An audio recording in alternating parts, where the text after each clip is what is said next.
Mga kwento ni Felmo.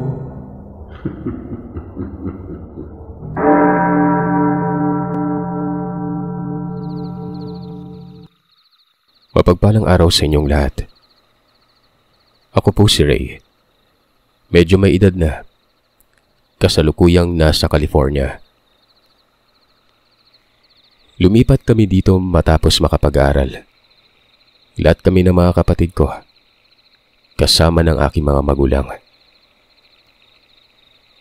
Ang kwentong ibabahagi ko pala ay patungkol sa nakakawindang na karanasan ko noon, kasama ng 3 kaibigan ko. Nangyari ito sa bukiran ng Calapan, Mindoro, na kung saan naman ito ang dating bayan namin ng pamilya ko noong dekada 80. Bakasyon ng mga panahon na yon. Galing ako sa Lipa, Batangas. Doon ako nag-aaral. 4th year college na ako sa pasukan noon. Siyempre, dahil sa bakasyon, nilulubos ko ang pagkakataon sa amin sa Mindoro kasama mga kaibigan ko. Malaya ako. Kung ano ang gusto kong gawin noon ay nagagawa ko. Ang kasama ko sa bahay ay ang nanay Rona ko at ang 2 kapatid na babae. Ako ang pinakabunso. Ang nagtataguyod sa amin ng mga panahon na ito ay ang tatay kong nasa ibang bansa na. Pagtatapos na lamang ng pag-aaral ang inaantay para lumipad na rin kami patungong Amerika. Itong 2 kapatid ko na sina Ate May at Faith nakapagtapos na sa pag-aaral. Bali ako na lang talagang inaantay. Doon naman sana kami mag-aaral sa Amerika kaso nga pinili naming magkakapatid na dito na lamang sa Pilipinas. Ang dahilan kasi noon, hindi pa kami handa. May kaya kami sa buhay. Hindi nga lang masyadong maluho gawa ng ano namang gagawin namin sa pansariling luho kung lilipat din kami sa ibang bansa, diba? Ako na mismo ang nakaisip na gumala kami ng mga kaibigan ko. Gastos ko lahat. Bali mag-hike kami sa bukid ng Mindoro na kung saan napaka-partikular nito ngayon bilang pasyalan ng mga turista. Pangalanan nating Darwin, Andres at Paul ang mga kaibigan ko. Itong sina Andres at Paul, may kaya din, habang si Darwin naman ay kababata ko ito na anak ng katiwala namin. Isinama ko siya gawa ng natutuwa ako sa kanya. Ito lang yung kaibigan ko na talagang halos araw-araw akong tumatambay sa kanila. Hindi kasi ako nabuburyong sa kanya.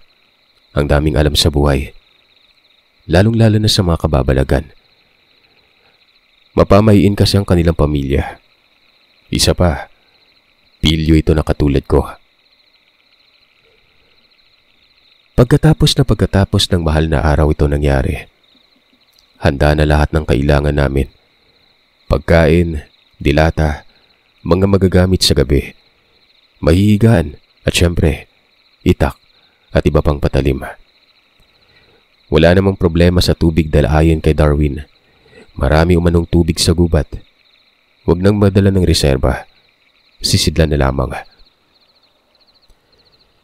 Si Darwin ang nagiging giya.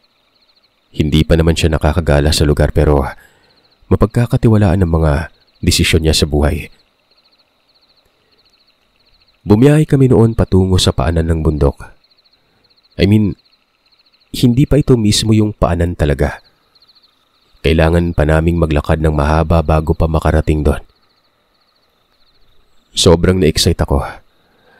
Aminado din naman ako na pati ang mga kasama ko.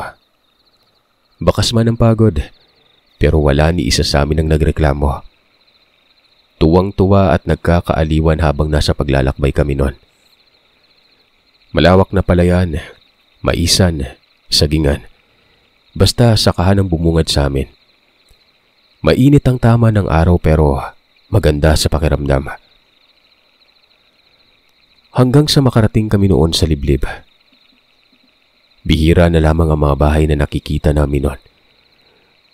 Sa mga punto ding yun, kinakailangan naming pumuslit muna kasi nga magagabi na.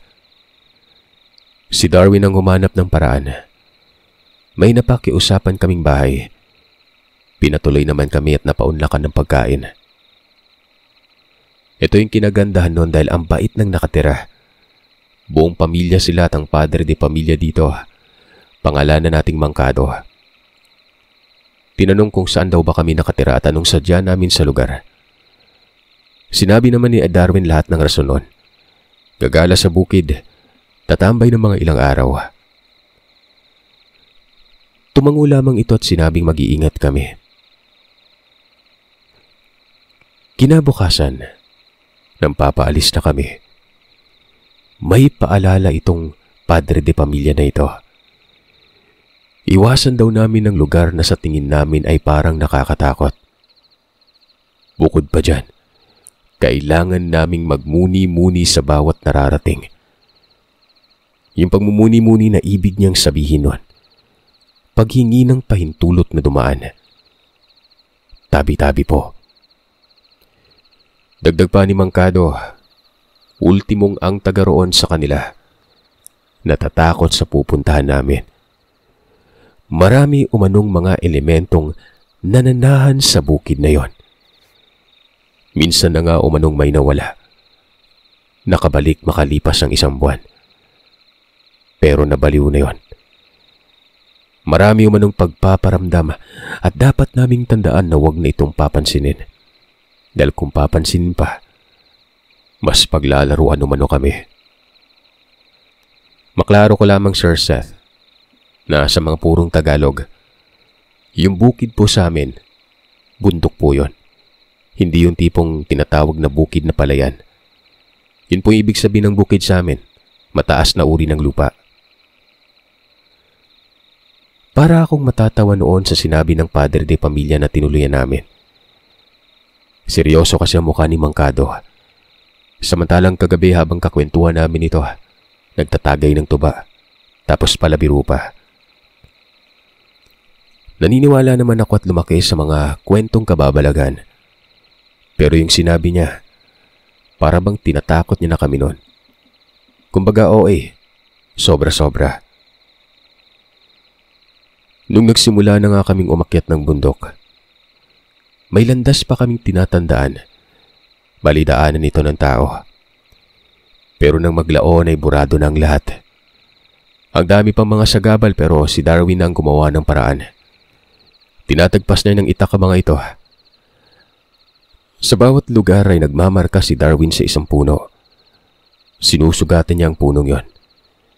Minsan pa nga sa mga bato. Ginuguhitan niya ang mga ito. Panay linga sa paligid na waribay, tinatandaan niya ang lugar. Maging kami noon ay tinatandaan din namin. Lalo na at sobrang liblib at tingin ko, ay wala na sa saktong landas kami. Pero kalmado lamang ang lahat. Nagpapahinga naman kami noon. Ang bigat ng dala namin tapos wala akong naranasan noong daan na maayos. Puro paakyat lang. Hanggang sa makarating kami sa tuktok. Masarap ang simoy ng hangin. Namamayani doon ang mababang damo na talahib. Ito ang unang lugar na napili namin para magpalipas ng gabi noon. Tanaw na tanaw ko ang bayan noon, Sir Seth. Nakakawala ng problema ang ganda ng lugar. Hindi ko na lamang ididetalye dito mga ginagawa namin na hindi ganun kaselan. Naglinis lang, nagtayo ng tent. Kinagabihan, nagkainuman kami. May baon kasi itong si Andres na alak. Kulafo yon. May kaya si Andres pero napakasimpleng tao lang. Kulafo yung iniinom. Lalo na si Paul. Sobrang bait pero may sapagkatimang itong dalawa. Hindi pa ako sanay uminom nun kaya madali lang akong tinamaan ng alak. Iisa lamang din ang tent namin nun.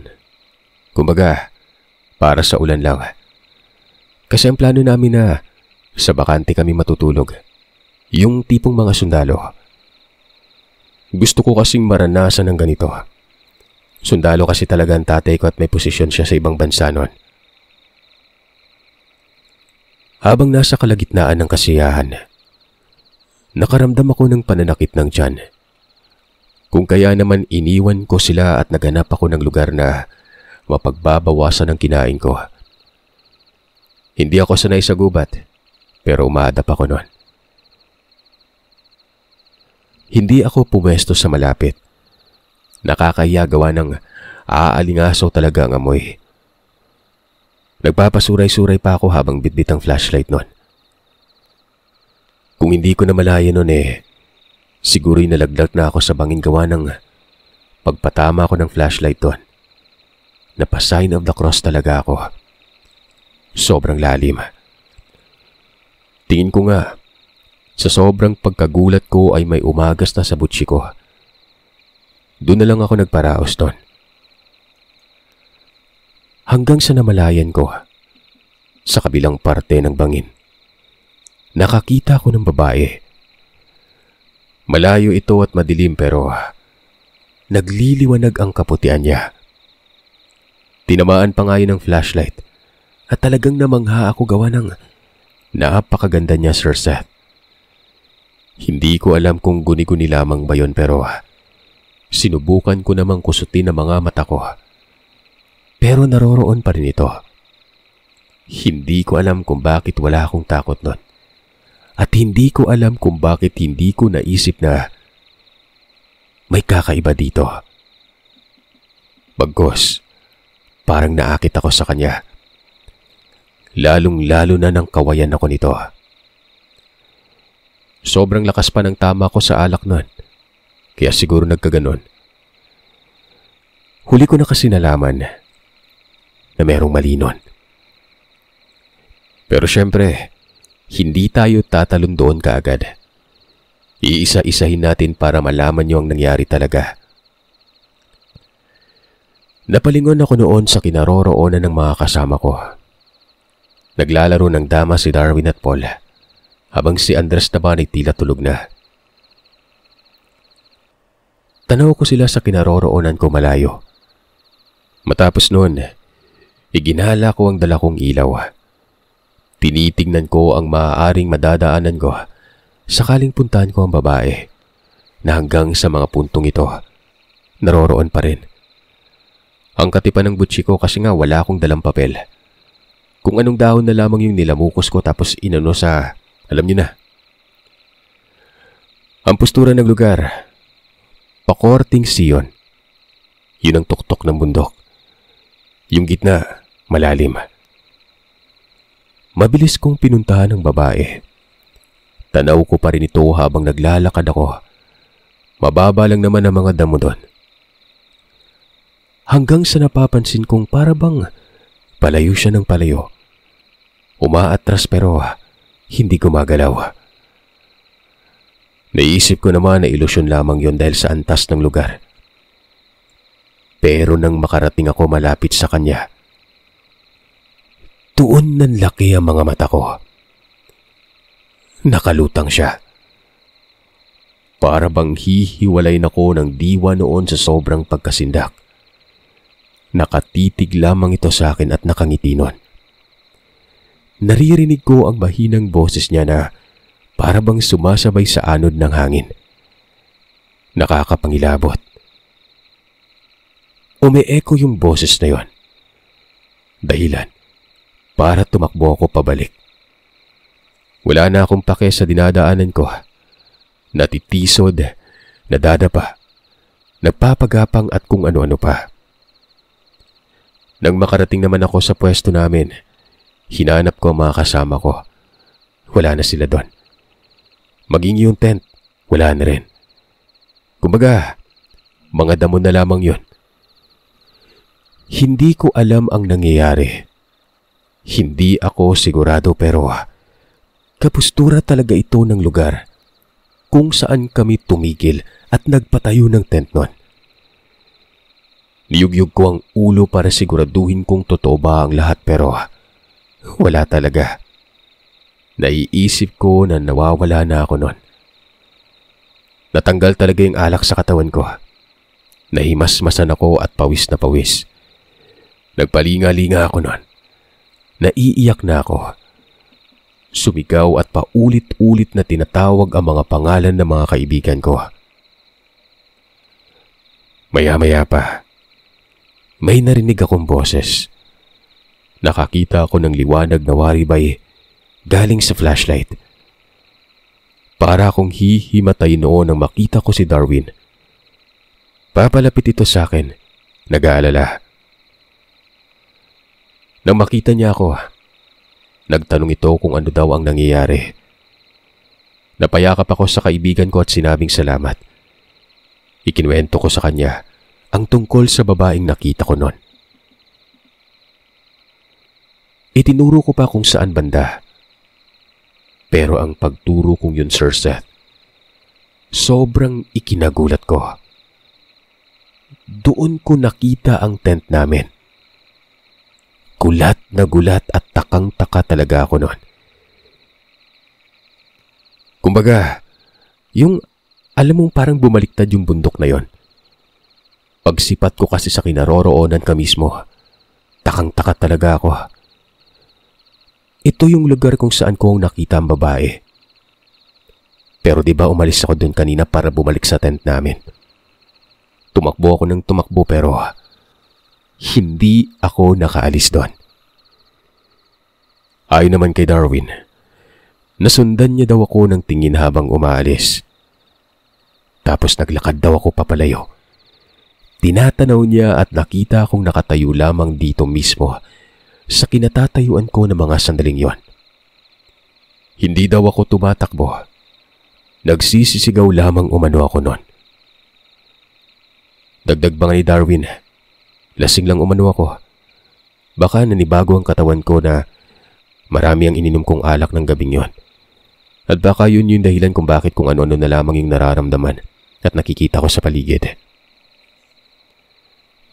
Pero Sir Seth, hindi talaga pwede. Iba ang kutob ko. Alam kong tumakbo talaga ako.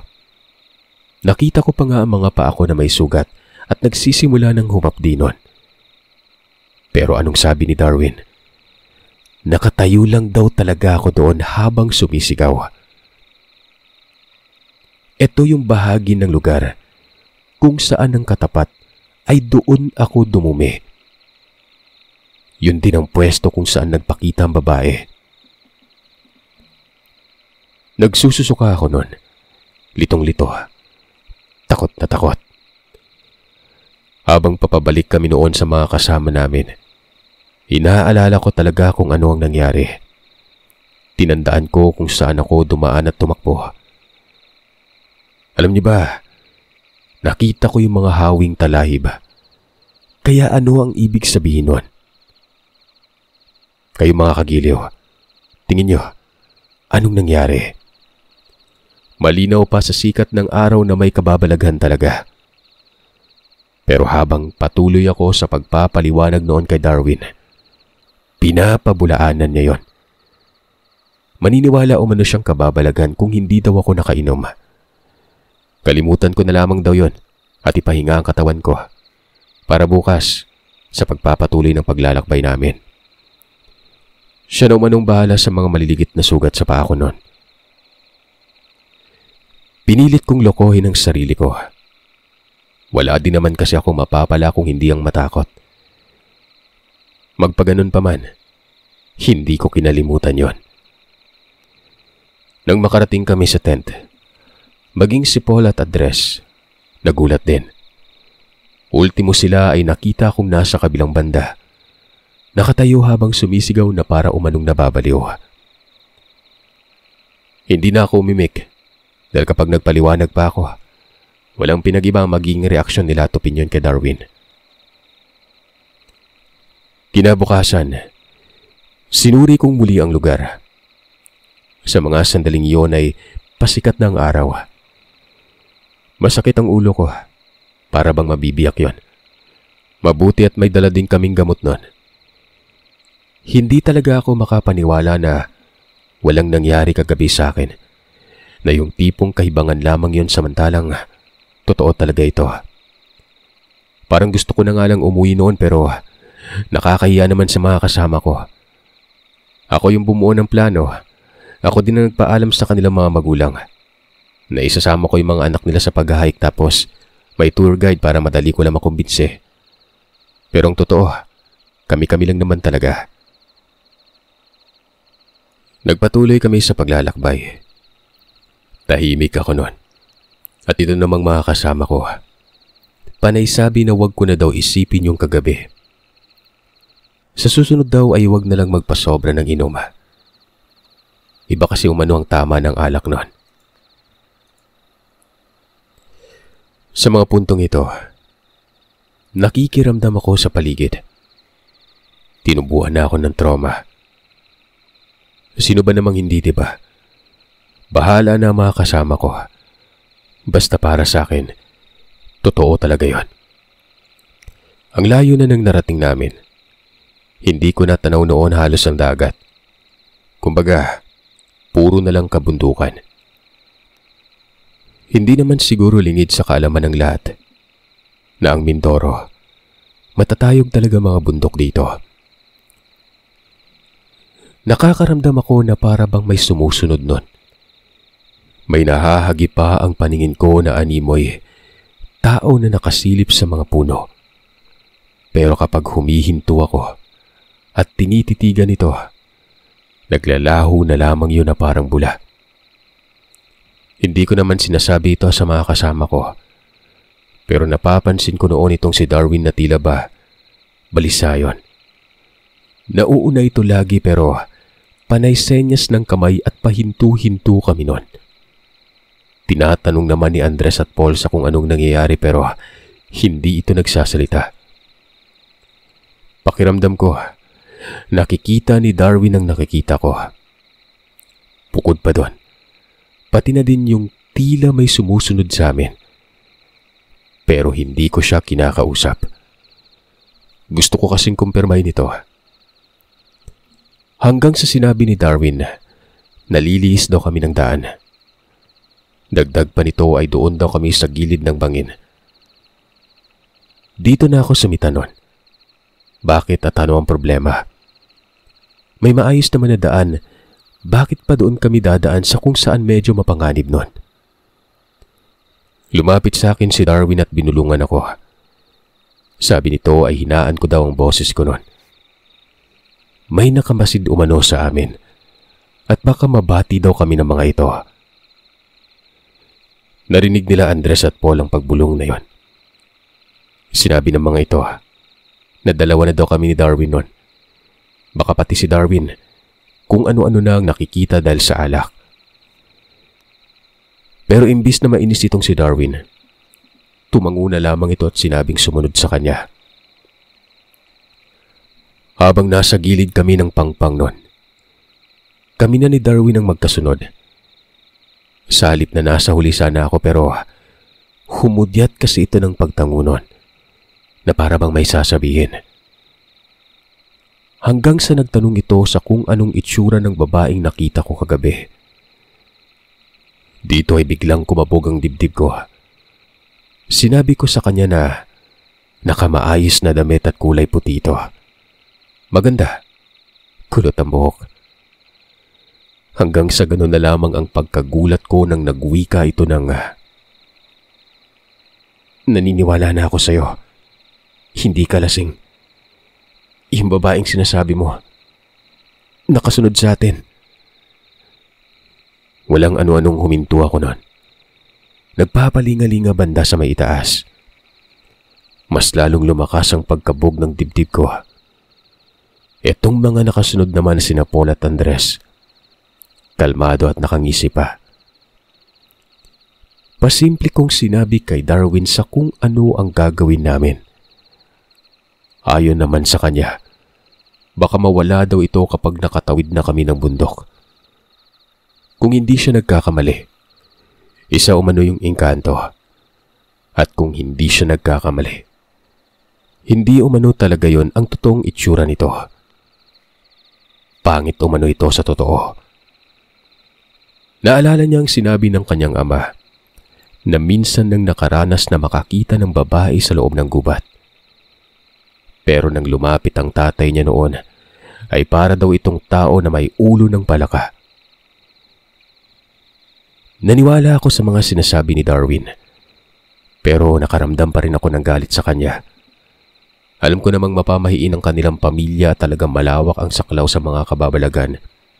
Pero halos mapaiyak pa ako sa kapapaliwanag sa kanya kagabi. Pero ayaw maniwala. Sa pagkakaalam ko kasi, Sir Seth, itong sila Darwin, bukod sa mapamahiin, yung lolo at lola niyang yumao, kapwa manggagamot. Nung makatawid na kami sa kabilang bundok, saglit kami noong nagpahinga. Medyo gumaan ang loob ko, gawa nang nakakita ako noong ng dalawang bahay. Parang may nakatira, may umuusok doon. May nakahiwalay na daan na sa isip-isip ko, pababa na yun ng nayon. Pero sa ibang bahagi ito ng bundok, hindi doon sa inakyatan namin. Sabi ni Darwin ay sasaglit daw kami sa bahay na yon para doon kami mananghalian.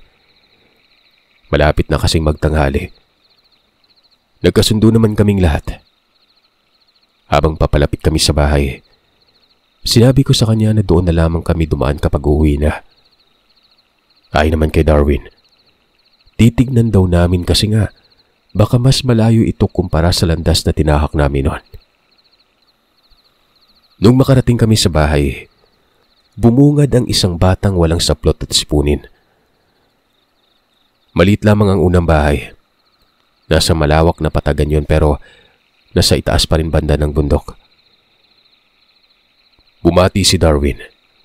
May sumilip sa bintana na isang babae na tingin ko, kaidaran ng nanay ko. Yung tipong nasa 50 ng edad nun.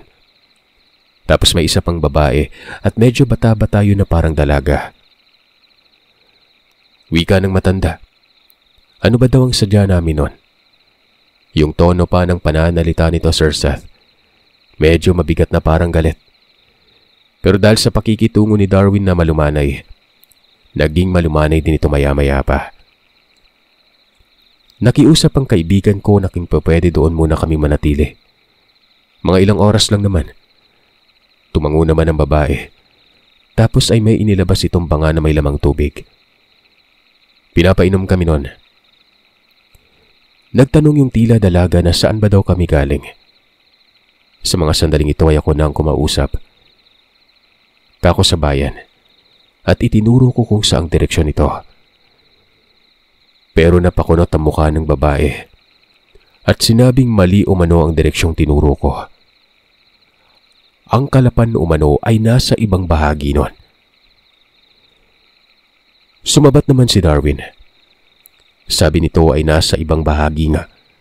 At pagkatapos noon ay siniko ako na huwag ko daw titigan sa mga matang babae. Pabulong na sinabi sa akin ito ni Darwin. Pabulong din akong nagtanong sa kanya kung bakit. Muli na naman akong nagulat noon. Ang sabi niya, "Basta, huwag mong titigan. Baka aswang yung nakatira dito. Iba yung pakiramdam ko rin. Huwag tayong magtagal dito. Doon na lang tayo sa unahan mananghalian." Hindi ako nakakibunon. Nanigas ang katawan ko. Ito namang kasama ko na sina Andres, cool na cool lang. Yung tipong walang reklamo. Naninigarilyo pa. Maya-maya ay nagpaalam si Darwin sa nakatira doon na aalis na kami. Nagtaka pa ang matandang babae. Nagtanong kung bakit aalis ka agad din, nagsabi naman na dito mananghalian. Nagpautos pa nga umano siya sa kanyang apo na kumuha ng mauulam nun, na may mga manok silang alaga. Tinanggihan ito ni Darwin. Nagmamadali daw kami. Ngayon pa lang umano niya naalala na may dapat kaming puntahan. Walang ano-anong nauna nang naglakad itong si Darwin. Sumunod kami. Nang makarating kami doon banda sa isang pambahay, hanggang titig lang kami sa mga tao na nakadungaw sa bintana. Dire-diretso lang kami. Binabaybay namin ang bakas ng daan na likha ng nakatira doon. Pababa ito at ito na yung sinabi ko na baka patungo sa isang nayon. Pabilis ng pabilis ang paglalakad ni Darwin. Hanggang sa biglang huminto ito. Tinignan kaming nakasunod nun. Nagtaka ako. hanggang sa may sinabi si Darwin. Burado na umano ang daanan. Wala na umanong karugtong. Lumapit ako sa kanya at sinipat yon. Tama siya, Sir Seth. Walang karugtong. Isang puno ng tugas ang nakaatang o nakabalandra doon at wala ng ibang daan. Pagkalingon ko naman sa kinaroroonan ng bahay, napangangako, maging sila Paul at Andres. Wala na kaming nakita pang bahay. Isang napakasukal na gubat. Yung malawak na patagan. Kakahuyan na. Ito namang kasama ko na patawa-tawa kanina. Nataranta na at sinabing ano daw ba ang nangyayari noon. Ayon naman kay Darwin, kanina pa siya nakakaramdam ng iba sa lugar. Maging ang kinikilos ng mga tao. Hindi niya daw sinabi sa amin kasi baka mabati ang mga ito. Kaya kalmado lamang siya para hindi mag-isip ng kung ano. Ang mga elemento pa naman umano, magaling magpanggap, lalo na kapag tanghaling tapat. Tinanong ko naman si Darwin kung aswang ba yun gaya ng sinabi sa akin pero umiling siya. Nung una, iniisip niya ngang aswang yun pero nang makalayo na daw kami, baka mga lamang lupa daw yun. Mabilis na kumabig ng daan si Darwin. Habang nangyayari naman ito, sinasabi niyang uuwi na daw kami. Sumunod lamang daw kami sa kanya noon. Wala umanong lilingon sa amin sa may likuran. Pababa. Sobrang sukal. Binabangga na namin noon ang nakaharang. Pero nang makarating kami sa unahan, mas naging masukal pa yon. Tila baga wala na talagang madadaanan pa. Ipit na kami na para bang nahuli sa malaking sapot ng gagamba. Pwersahan na naming pinasok ito. Marami ng sugat si Darwin, lalo na nang mabangga ang mga matitinik na tanim. Naawa ko sa kanya. Siya ang gumagawa ng daan para sa amin noon. Alam kong nahihirapan na si Darwin pero hindi ito nagpapahinga. Nalipasan na kami ng gutom. Hindi pa kami nanananghalian. Palalim ng palalim ang landas na tinatahak namin. At habang nangyayari ito, padilim ng padilim at palamig ng palamig ang lugar. Nung nakarating kami sa pinakababa, isa-isa kaming nalaglag noon sa madulas na ilog. Maliit lamang ito. Hindi malapad pero malalim. Malakas ang agos nito, Sir Seth, na para bang umulan sa bukid noon. Malabo kasi ang tubig. Naanod kaming lahat. Nasa ilalim kami ng malakwebang ilog na yon. Sumisigaw. Hanggang sa nakakapit ako noon pero ako lang. Yung mga kasama ko ay nagtuloy-tuloy pababa. Hindi ako bumitaw noon. Nagdadasal ako na sana'y walang mangyari sa amin. Maya-maya, lumabo ang paningin ko at hindi ko na alam ang sumunod noon. Pagkagising ko, madilim na. May konting liwanag pero alam kong paggabi na noon. Laking gulat ko gawa ng mahina na ang agos ng tubig noon. Maliit pa sa kanal.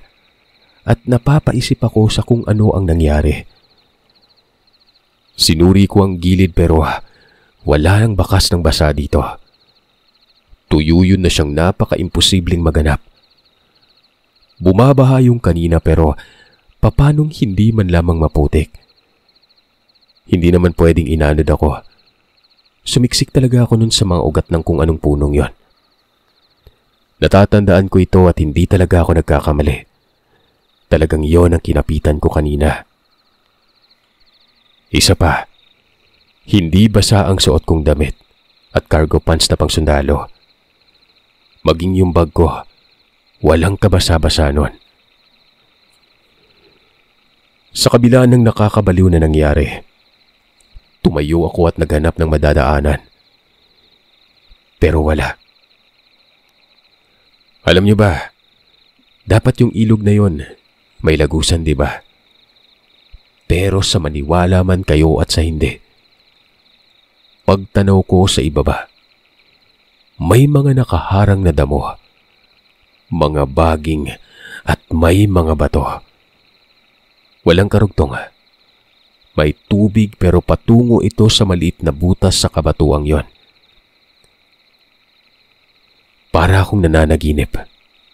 Ako na lang mag-isa. Sumisigaw ako noon habang humihingi ng tulong. Hindi ko na alam kung nasaan ang mga kasama ko. Pero alam ko na sa mga sandaling yon, nilalamat na kami. Ang ibig sabihin ng nilalamat sa amin, nililigaw. Gumapang ako paitaas. Kahit pa nahihirapan ako, pinilit kong makausad. Sinisikap kong makaalpas at makalayo sa lugar na yon. Sa awa naman ng Panginoon, nakarating ako sa espasyo. Maluwag pero paakyat pa rin ito. Ang bawat gilid ay gubat. Madilim na ang kalangitan. Lumalakas na ang huni ng mga kulisap. Idagdag pa dyan ang nakakapangilabot na langit-ngit ng nagtatayugang mga puno. Tapos, para bang may kung anong sumisit-sit sa akin nun. Balot na balot ako ng kilabot. Nilalabanan ko ang takot. Para bang walang katapusan ang pag-akyat ko sa lugar. Hindi ako umuusad. Pagod na ako. Lupaypay at napakasakit na ng binti ko. Maging ang balakang ko, para na itong susuko. Ipinikit ko na lamang ang mga mata ko. Humiga sa may damuhan. Hanggang sa hindi ko na malaya na nakatulog na ako. Nanaginip ako noon. Nakikita ko ang mga kapatid ko na umiiyak. Ang nanay ko naman ay natataranta habang isinisigaw ang pangalan ko. Hanggang sa natagpuan ko na lamang ang sarili ko. Nasa gitna ng gubat. Wala nang buhay. Doon na ako nagising. Naghahabol ng hininga. Pagkadilat ko, Sir Seth. May nakadungaw sa mukha ko. Madilim pero naaaninag ko ito. Sobrang pangit na nilalang. Nagsisisigaw ako noon at umakyat pa rin ng umakyat. Sobrang dilim talaga. Kaya naman naisipan kong kunin ang flashlight. Binitawan ko ang dalang bag. Gawa ng ito ang nagpapahirap sa akin doon.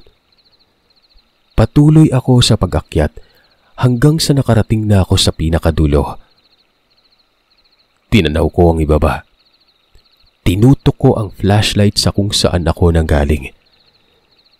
Nakikita kong may gumagapang paakyat. Sobrang dami nila. Dito ay mas naging malinaw sa akin ang itsura ng nilalang na nakadungaw sa mukha ko kanina. Kahit papano, hindi na mahirap ang daan. Tumakbo ako ng palusong. Iniinda ko noon ang sakit ng katawan ko. Takbo lang ng takbo at hindi ko sigurado kung mabubuhay pa ako noon. Hindi din ako sigurado sa landas na tinataha ko kung saan ako dadalhin ito. Patuloy ako sa pag-iyak. Hanggang sa muli akong naubusan ng lakas noon. Bumagsak sa lupa. Naisip ko na yun na ang huling yugto ng buhay ko. Naisip ko ng nanay ko, mga kapatid ko at mga kaibigan. Lalo na ang pangarap ng tatay para sa amin, na doon kami sa ibang bansa maninirahan. Ang tanging ipinagdadasal ko na lamang ng mga panahon na yon, na kung sakaling mamatay man ako, matagpuan man lamang ng mga kaanak ko ang katawan ko.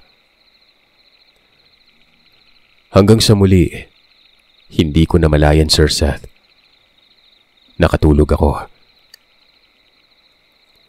Pagising ko, gabi pa rin. Walang nangyari. Yung flashlight na dala ko, mahina ng ilaw, pero kahit papano'y nakakatulong pa rin yon para makita ko ang lugar. Limitado nga lang. Sinisipat ko ang paligid. Wala namang mga nilalang. Walang gumagalaw sa mga masusukal. Nawala bahagya ang takot ko at tila ba nagkaroon ako ng kakarampot na pag-asa. Alam niyo ba nang dahil sa gutom ko at walang makain, kumain ako ng damo nun. Para akong kambing na iminumudmud ang mukha sa damo. Nabulunan pa ako. Sobrang malat kasing lalamunan ko. Walang panulak na tubig. Pinilit kong tumayo na para ding katulad kanina ang sitwasyon. Naglakad ng pasuray-suray. Sinusundan ko noon ang maliit na liwanag mula sa unahan. Hindi ko alam kung saan galing ang liwanag na yon. Banaag lamang ito sa kakahuyan na para bang may bahay doon. Patay sindi ang paningin ko hanggang sa nakarating ako. Parang himalang nakakita ako ng tao sa gilid ng siga. May bahay. Bukod pa dyan, hindi lang nag-iisa ang bahay na yon. Sunod-sunod na ito at pababa na. Kahit iniisip kong isang himalayon pero natatakot pa rin ako dahil naalala ko yung nangyari habang kasama ko sina Darwin. Yung lugar na may tao at nung umalis kami doon, naging gubat na. Nagmasid muna ako. Nakiramdam sa paligid kung may kakaiba ba dito. Hanggang sa hindi malamang dahilan, may narinig akong boses noon. Mula ito sa gilid ko. Paglingon ko, babae, dalaga. Tinitigan ko itong maigi at baka ito yung babaeng nakausap ko. O hindi naman kaya yung nakita kong babae na maganda doon sa lugar kung saan kami nagtayo ng tent. Pero hindi. Normal ang kasuotan nito na para bang natatakot pa ito sa akin. Maya-maya ay sumigaw ito at sinabing may tao umano sa lugar na hindi niya kilala. Tinawag nito'y malapit sa may siga. Tatay niya yon. Mabilis yung lumapit sa akin. Ako naman ay inangat ko ang mga kamay at nakayuko na parang sumusuko nun. Sabi ko, huwag nila akong sasaktan. Ayon sa lalaking matanda, na pangalanan nating Mang Romano, taga saan daw ba ako at anong nangyari? Inaalalayan pa ako nito at dinala sa bahay. Habang yung babae naman, nakasunod yun at hawak ang flashlight kung wala ng silbi. Pinaupo ako sa may lantay nila. Ito yung katre na gawa sa kawayan. Nasa labas ng bahay. Sinabi ko na nawawala ako. May kasama akong 3 kaibigan. Maging ang pangalan ko ay sinabi ko na rin sa kanila. Ayon kay Mang Romano, may mga tao umanong dumagsa sa kanilang lugar at may hinahanap. Nawawala. Pero 2 buwan na umano yung nakalipas.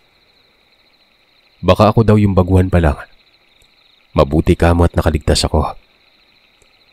Dagdag pa ni Mang Romano ay baka napagkakatuwaan daw ako ng mga elementong na bumugad sa ibabaw ng lugar nila. Lalo na sa mga dayo nun. Ang mga dayo umano ang madalas paglaruan at nawawala sa bundok na ito. Nagtanong ako, Sir Seth, sa kung saang lugar na ba ito. Sabi ni Mang Romano, malapit na daw sa unang nayon mula sa ibaba ng bundok. Ihahatid daw ako ni Mang Romano bukas na umaga.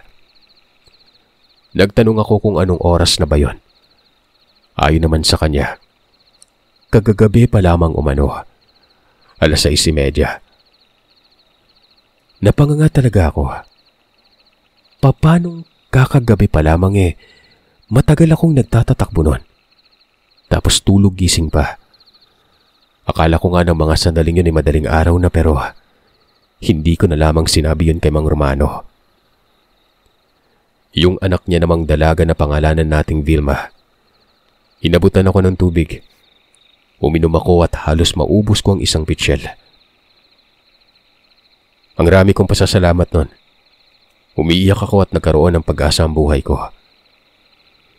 Pinagbihis ako, pinakain. May ibang mga tao pa nga doon na nakikiusisa. Naririnig ko ang kausap na kesyo may nawawala na manu-mano pala. Mabuti at nakaligtas pa. Sobrang delikado umano ng bukid nila para sa mga dayo nun. Itong si Vilma yung laging umaasikaso sa akin nun. Maging sa higaan ko noon at paggamot sa sugat ko. Nagkakakwentuhan kami at narinig kong muli ang nawawalang mga tao umano. 2 buwan nang nakalipas. Nakauwi ang 3 pero ang isa ay naiwan. At ito umano ang hinahanap ng mga taga-bayan. Bayan ng Kalapan. Napakunot na mukha ko. Taga-Kalapan din kasi ako. Hindi sinabi sa akin ni Mang Romano na taga-Kalapan din yung nawawala. Kay Vilma ko lang narinig yun. Maging yung 3 umano na nakaligtas, taga-Kalapan din umano. Nakinig ako sa bawat detalyeng nalalaman ni Vilma. Nagsimula umano ang lahat ng makakita ang isa sa mga taong yun ng isang babae na maganda. Napanganga talaga ako noon. Kapareha ng sinapit namin ito. Sinabi ko kay Vilma na ganun din ang naranasan namin at ako ang nakakita ng babaeng maganda. Kako pa, nagkahiwalay kami dahil naanod kami sa ilog noon na wala namang tubig. Basta, ipinaliwanag ko ang lahat. Nailog yun nung una, pero noong nawalan ako ng malay, paggising ko, tuyo na ito at ako na lamang mag-isa. Habang yung 3 mga kasama ko, hindi ko alam kung saan na napunta. Ang sabi naman ni Vilma, kapag naihatid daw ako sa kung saan ako nakatira, dun ko na lang umano ipaliwanag ang nangyari para mahanap kaagad ang mga kasama ko noon. Kinabukasan, ihahatid na sana ako noon ni Mang Romano, pero sobrang sama ng pakiramdam ko. Nilagnat ako at halos hindi ko maigalaw ang katawan ko. Nagpatawag ng albularyo si Mang Romano. Sinuri ang kalagayan ko. Sobrang pagkapagod lamang daw tapos pasma sa katawan at pagkain. Kumbaga, nalipasan ako ng kainon. Dagdag pa ng albularyo, totoong niligaw kami ng mga elemento. Dahil nakikita niya umano sa pagtatawas niya noon ang sandamakmak na hindi niya matukoy na kung anong nilalang. Mabuti at nabuhay pa umano ako noon. Huwag na daw mag-alala dahil maging siya tutulong sa paghahanap sa mga kasama ko. Ang albularyo na mismong pupunta sa amin para ipasundo ako noon. Gawa ng sa kalagayan kong yon, posibleng matagalan pa bago makabawi ang katawan ko. Bukod pa dyan, hindi pwedeng tumagal ako doon dahil baka bisitahin ako at kunin ng kung anong nilalang na nagligaw sa amin sa bundok na yon. Pinasuot niya ako ng kwintas. Amoy lana ito. Pagtingin ko ay maliit na garapa na parang bote ng white flower. Nasa loob ito ng telang kulay pula. Ang sabi ng matanda, pantaboy umano yun ng mga masasamang elemento. Kung sakaling umapaw daw ang laman ng bote at tuminit ito, indikasyon na may nilalang sa paligid ko at hindi maganda yon. Itago natin siya sa pangalang Omer. Binigay ko sa kanyang eksaktong detalye sa kung saan ako nakatira. Napapailing pa nga si Mang Omer noon kasi doon din daw nakatira ang mga nawawalang 2 buwan nang nakalipas. Binagabag ako noon. Kung sakaling taga ron nga, dapat malalaman ko ito, di ba? Pero bakit wala? Naisip ko na lamang na baka inililihim ang mga nangyayari. Magkasama si Mang Romano noon at ang albularyo sa pagtungo sa amin. Buong maghapon akong nag-antay. Kinakabahan at pakawala na talaga mga kasama ko. Kinahapunan, nakarinig ako ng pagsigaw sa labas ng bahay. Nagkakagulo sila. Hindi naman ako makatayo noon kaya hindi ko masilip ang bintana. Pero ayon kay Vilma, dumating na umano ang tatay niya. May kasama itong hinimatay. Pinagtutulungan daw yun doon sa kabilang bahay. Maya-maya, narinig ko ang boses ni Darwin. Hindi ko alam kung totoo ba ito nung una. Tinatawag niya ako at nagtatanong pa ito sa kung nasaan ba daw ako noon. Sabi ni Vilma, nasa itaas ako. Pagsilip niya sa bintana, talagang halos himatayin ako. Si Darwin ito at medyo bumagsak ang katawan. Dali-dali siyang pumanik ng bahay. Niyakap ako. Matagal daw nila akong hinahanap. Nawawalan daw sila ng pag-asa. Nasa labas si nanay, kasama ng mga kapatid ko at hinimatay. Maya-maya'y bumungad ang dalawang kapatid ko noon.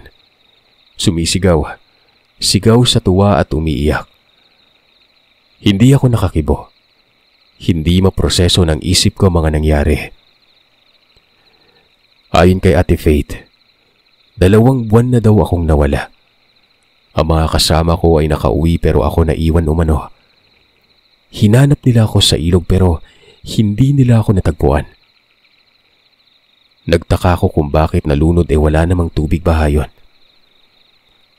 Ayon kay Darwin, inanod daw sila ng inanod hanggang sa nakarating sila sa ibaba. May nayon daw doon at tinulungan sila. Akala pa nga ni Darwin na kasama ako pero pag-usad nila, ang nakita niya lamang noon ay si Paul at Andres. Napatanong ako kung bakit 2 buwan nang nakalipas, kagabi pa naman nangyari yon. Nagtatatakbo pa nga ako kagabi dahil may humahabol sa akin pero 2 buwan daw talaga akong nawawala. Gulat na gulat ako. Ultimong ang albularyo at si Mang Romano. Takang-taka. Sa ikli ng panahon sa point of view ko, 2 buwan na pala yon. Pinaliwanag ita sa akin ni Mang Omar na sa mga sandaling yon, nasa lugar daw ako ng mga lamang lupa. Mabuti at nakaligtas umano ako. Magpasanggang ngayon, Sir Seth, hindi ko pa ito lubos na pagtatanto. Dinala si nanay noon sa may ospital gawa ng hingal ito ng hingal matapos magkaulirat. Pero hindi niya pa ako nakita. Ako naman ay pinayuhan na wag na magpa-ospital noon. Sabi ni Mang Omar, ipahinga lamang umano ang katawan. Baka daw lumala ito sa ospital. Sinunod naman namin yon. Inihatid nila ako, kasama pa si Vilma at ang tatay niya. Nakapanatili pa nga sila sa amin ng 1 araw. Nang makabalik sa lakas si nanay, hindi na nagpa-admit yon. Umuwi ito para makita lamang ako. Niyakap ako ng mahigpit ng aking ina. Bakas sa kanyang mukhang sobrang stress. Para bang walang mga tulog silang lahat nun. Sina Andres at Paul, hindi ko nakita. Ayon kay Darwin ay baka pinagbawalan na umanong gumala. May pulis pang dumating ng mga panahon na yon. Inimbestigahan ako. Ipinaliwanag ko ang nangyari pero para umanong walang saysay ang pag-iimbestiga nila dahil walang maniniwala dito. Ang ginawa na lang, case closed na lamang ang problema ng mga pulis na yon dahil lumabas na ako. Hindi na ako pinatapos ng nanay ko ng kolehiyo sa bansa. Pinayuhan kami ng albularyong si Mang Omar na lumayo na. Maging si Paul nga noon, nagbakasyon sa ibang lugar. Ako naman, makalipas ng ilang linggo, lipad na kami kagad sa ibang bansa noon. Dito na ako nag-aral at nakapagtapos. At dahil nakakapit na sa akin ang kababalagan, lagi na ako nakikinig ng iba't ibang kwento patungkol dito. Pero ngayon ko lang talaga naisip na ibahagi ang kwento. Sino ba namang mag-aakala na makakaranas ako na gano'n na nakakatakot na bagay? Akala ko'y mamamatay na ako. Pero nabuhay pa at nakabalik sa amin. Makalipas ang 2 buwan.